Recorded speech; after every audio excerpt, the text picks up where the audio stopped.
हरे कृष्णा।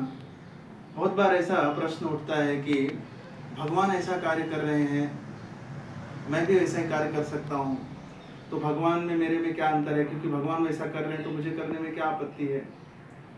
लेकिन एक चीज हमको समझना चाहिए कि भगवान का जो कार्य होता है वो दिव्य धरातल पर होता है। भगवान का कार्य जो है वो आध्यात्मिक धरातल पर होता है और हमारा कार्य जो है वो भौतिक धरातल पर होता है। इसलिए भगवान भगवत गीता के 4थे अध्याय के 9वें श्लोक में कहते हैं, जन्म कर्म च मे दिव्यम एवं यो व्यक्ति तत्वतः त्यक्त्या देह पुनर्जन्म नैति मामेति सो अर्जुन। हे अर्जुन, मेरे जन्म और कर्म को जब कोई व्यक्ति दिव्य समझता है तो इस संसार में पुनः फिर वापस नहीं आता है। यानी भगवान के जन्म और कर्म को समझना इतना आसान नहीं है। जैसे हम समझते हैं कि साधारण व्यक्ति कोई कार्य कर रहा है, भगवान भी वैसे कार्य कर रहे हैं। भगवान राम भी वन वन भटक रहे हैं, माता सीता की खोज के लिए रो रहे हैं, बिलख रहे हैं। तो फिर हर व्यक्ति, सांसारिक व्यक्ति भी अपनी पत्नी के लिए रोता बिलखता है, तो फिर भगवान राम कैसे हो गए? हाँ, इसका संशय हुआ था ना गरुड़ जी को।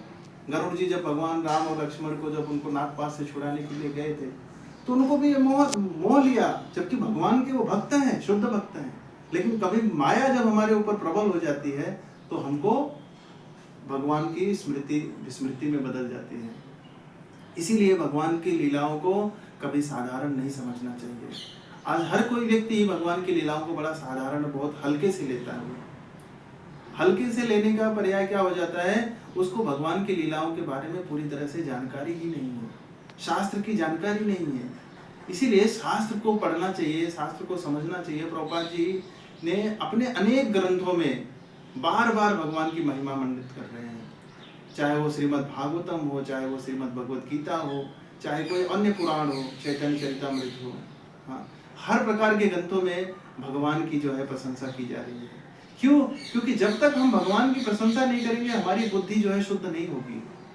इसीलिए हमको भगवान की भक्ति में लगना अनिवार्य होता है, क्योंकि साधारण कोई व्यक्ति भगवान को समझ जाए इतना आसान नहीं है। भगवान कोई इतनी छोटी सी खिलौने वाली चीज नहीं है जो कि हर छोटा बच्चा कोई समझ जाएगा उनको। हाँ, जा पर कृपा राम की होई ता पर कृपा करे सब कोई। जब भगवान की कृपा हमारे ऊपर होती है तभी हर एक व्यक्ति की कृपा हो सकती है, संसार की कृपा हो सकती है। तो यदि हम भगवान की कृपा प्राप्त करना चाहते हैं तो हमें क्या करना चाहिए?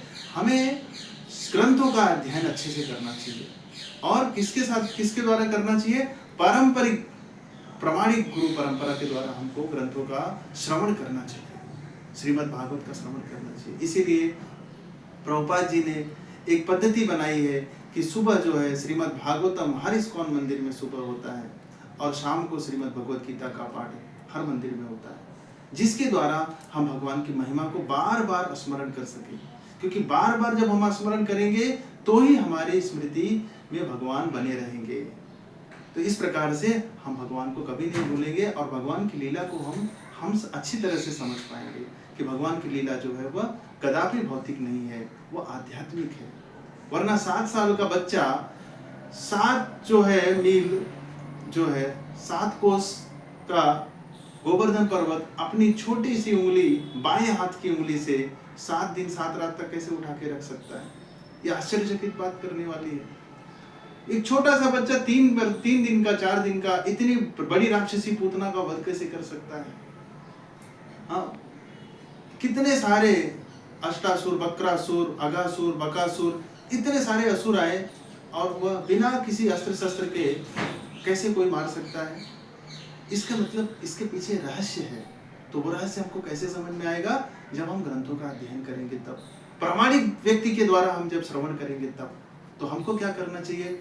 हर एक व्यक्ति को प्रयास ये करना चाहिए कि हमको प्रामाणिक व्यक्ति से भगवान के बारे में श्रवण करें, तो ही भगवान की महिमा को हम समझ पाएंगे। और यदि भगवान की महिमा को हम समझ गए तो हमारा क्या हो जाएगा? हमारा भी जन्म और कर्म दिव्य हो जाएगा। फिर इस संसार में हमको पुनः वापस लौटना नहीं पड़ेगा, क्योंकि ये संसार कैसा है? मृत्यु भय सागर है। ये मृत्यु का भवसागर है। ये इसमें हर व्यक्ति को जन्म, मृत्यु, जरा, व्याधि के साथ संघर्ष करना पड़ रहा है। हर व्यक्ति कष्ट भोग रहा है। आज भले ही तथाकथित रूप से हर व्यक्ति अपने आप को सुखी दिखाने का कोशिश करे, लेकिन अंततोगत्वा हर व्यक्ति जो है किसी न किसी को मानसिक या शारीरिक रूप से वह पीड़ित है। कोई न कोई प्रकार का क्लेश है। किसी को धन है, ऐश्वर्य है तो सुंदरता की कमी है, किसी को सुंदरता है, धन है तो ऐश्वर्य की कमी है, किसी को ऐश्वर्य, सुंदरता, धन है तो विद्या की कमी है। तो कहीं न कहीं किसी न किसी प्रकार की कमी के द्वारा हम इस संसार में अपने आप को जो है तनावग्रस्त महसूस कर रहे हैं। तो हम तनाव से कैसे मुक्त हो सकते हैं? जब हम भगवान की शरण ग्रहण कर लेंगे। तो यही सारे वेदांत का सार है। हरे कृष्णा। श्रील प्रभुपाद की जय।